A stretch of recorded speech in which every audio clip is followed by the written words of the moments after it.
Hi everyone, Bernard here. I hope you're all staying safe and well, and welcome to my film and TV channel. I hope you enjoy what I've got for you today, and please check out as you're watching this little links on screen as well for different things on my Facebook and Twitter, and of course my football channel as well. And please, all your comments are very welcome. Just let us know and push that subscribe button. Don't forget, please push the subscribe button. Make sure your notifications set to public as well if you want to know when these vlogs are coming out. Push that notification button as well. So anyway, please enjoy. Right, today it's over to the wonderful world of the BBC. We always get good fun on these vlogs. We get a lot of watchers, a lot of people who don't agree with what's going on with the BBC, whether it's political or whatever. But we're talking drama here. We're not talking real life. We're not talking documentaries, but a little bit more of that in a moment. But we're going to have a quick look at episodes 1 and 2 of 6. Yeah, this is 2 shows so far. This is called Vigil, a fictional British police procedural television series created by Tom Edge and produced by Will Productions. Yeah, the first episode aired on the 29th of August and the second on the 30th, and they will be obviously airing for the next 3 weeks, and each episode is available on iPlayer as and when they're produced. So I can't binge watch this. I've got to watch episode after episode. So I'm going to do this quick look at the first 2, see if it's worth watching or what you're thinking, or certainly worth watching the next 2/3 of this series as well. Yeah, it's in 6 parts, and the show includes various stars. I mean, the main characters, of course, are Suranne Jones stars as DCI Amy Silver, Rose Leslie as Detective DS Kirsten Longacre, Sean Evans as Chief Petty Officer Elliot Grover, the cox of the HMS Vigil, the submarine we're talking, the boat it's called, we call it a boat, the old submarine we're talking about. Martin Compston as Chief Petty Officer Craig Burke, a sonar mapping expert on HMS Vigil. Patterson Joseph as Commander Neil Newson, the captain of HMS Vigil. Adam James as Lieutenant Commander Mark Prentice, the executive officer and second in command of HMS Vigil, and the real baddie from the start, this guy. Oh, there's a few baddies, a couple of goodies, but there's lots of baddies in this, which is nice. I like to dislike people on screen. There's nothing like it, but plenty of other stars as well. They're just some of the main characters. Its show is based on the success of other recent programmes, despite a lot of people disliking stuff. Most people seem to like them. Things like Line of Duty and The Bodyguard, which were released by the same company, Will Productions. So yeah, you know what you're going to get. If you're not interested, if you don't like those programmes, then don't bother with this, just to actually leave a bad review or whatever. Just forget it. Just don't bother. But if you do like Line of Duty and Bodyguard, give it a watch. The film was set in Scotland, with the events taking place on a fictional Vanguard class submarine, a nuclear submarine, HMS Vigil. The plot is part inspired by the conspiracy theories. Yeah, we've got plenty of that in this, surrounding the sinking of the FV Gull. Yeah, a fishing trawler. Read up on that if you get a chance. If you want to read the true things about what these programs are on, read up on them. Don't base it on what you see on these television dramas. You know, it's not real. These aren't documentaries.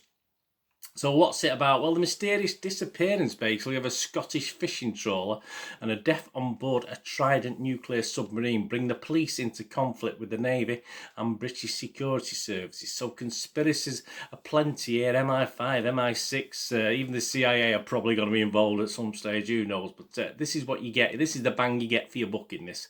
Is it any good? Here we go. What are people thinking as it's 8 AM, 31st of August 2021 here in the UK? Dom Robinson's usually very quick off the mark with his little reviews. He does a little internet site called DVD Fever, and he sort of summed it. This was his summing up after the first episode. Obviously, by the time I'm doing this, he's not looked at episode 2 or printed his thoughts yet. But he said after episode 1, he summed up by saying, "However, after tonight's opener, whether I'm still there to watch all of it has yet to remain, since the majority of these characters are just cardboard cutouts and no one's pushing the boat, submarine out.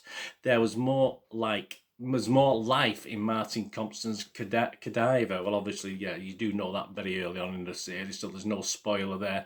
But he did actually write but obviously it's life, isn't it? I didn't mispronounce that. It was misspelt when on his article. Yeah, but I think with Dom Robinson, he's always fairly negative on UK drama. He's sometimes correctly, don't get me wrong, sometimes he's right, but often I just think he just does it for the sake of it. So I'm not going to take too much heed from that, even if I hadn't watched the first couple of episodes.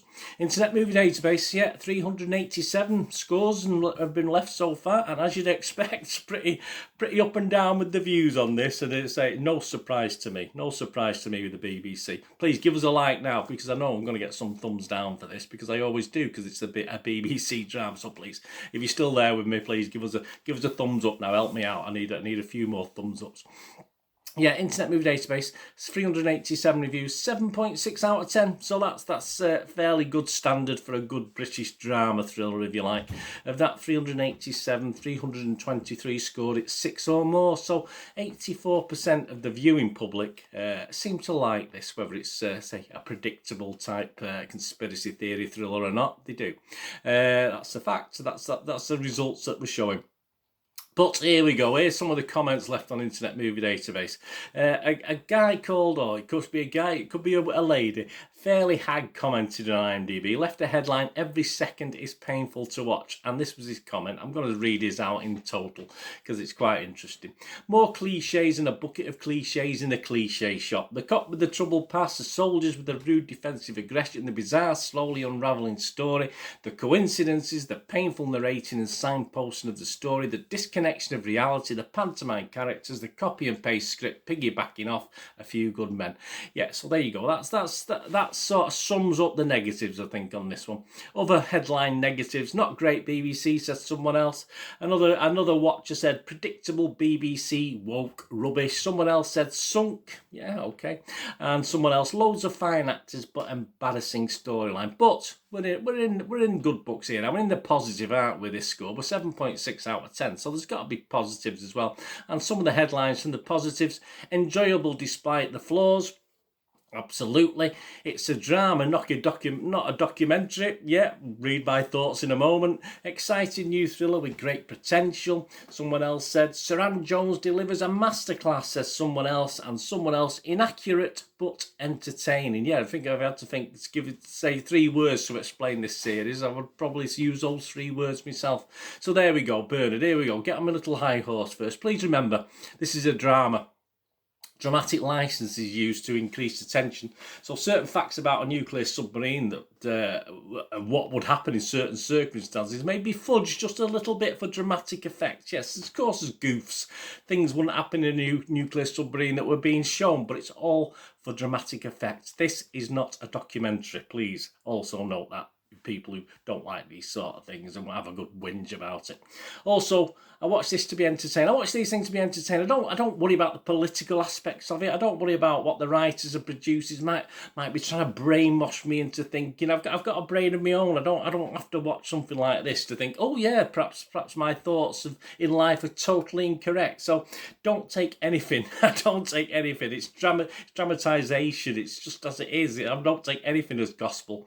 I've got my own views, etc., etc. So that aside, I watch these things for entertainment. So there goes the proviso. There goes my little rant, if you like. 2 episodes in, yeah, as entertainment, I think this is top class.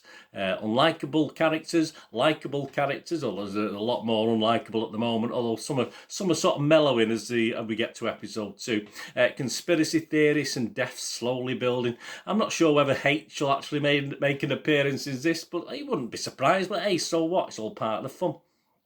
Yes, I mean, we'd like to get to know who H is, perhaps. that'd be nice if it did it. Yes, all the usual cliches, as Fairly had commented before, the miserable bugger. But on IMDb, you got to get that. You got to get that view, and that's his view, and he's entitled to his opinion. But as I said, people read far too much into these drama things than perhaps he should do. As I say, it's just entertainment.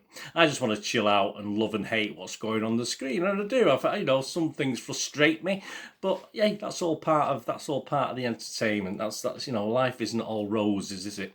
There's about a 60-40 split between the underwater action And the stuff back on land in Scotland at the naval bases and the various things and the camps where obviously the anti-trident and all this sort of thing people are.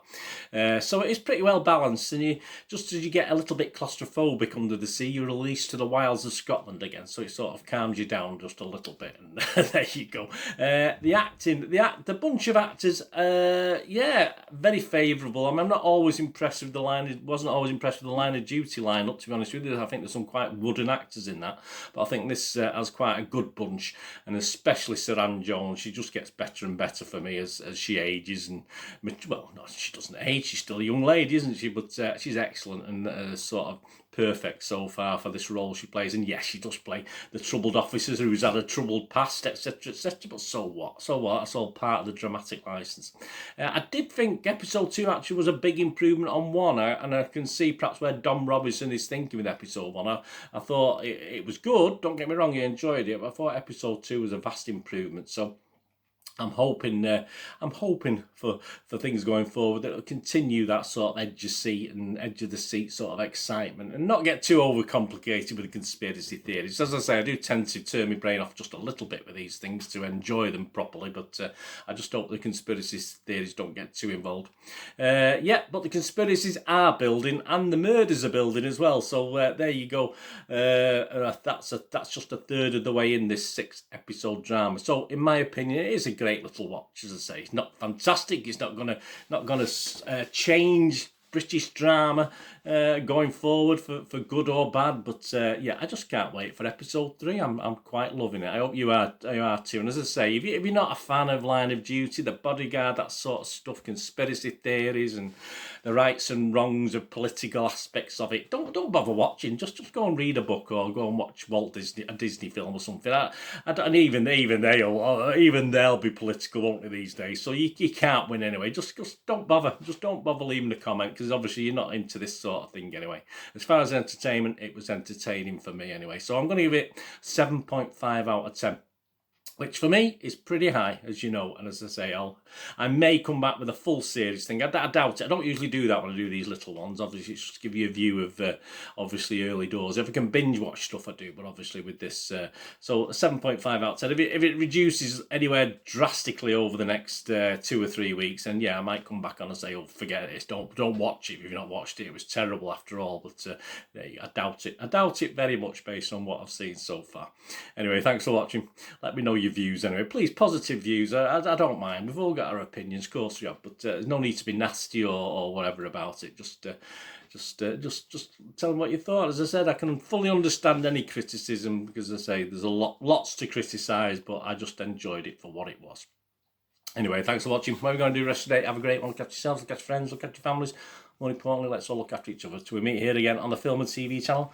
Or perhaps you have a flick across, have a look at my Citizen channel, my football team Manchester City channel, if you have a look on there. But if you don't worry, I'll see you back on here, hopefully very soon. I only ask one thing, please stay safe everyone. Thanks for watching. Bye for now.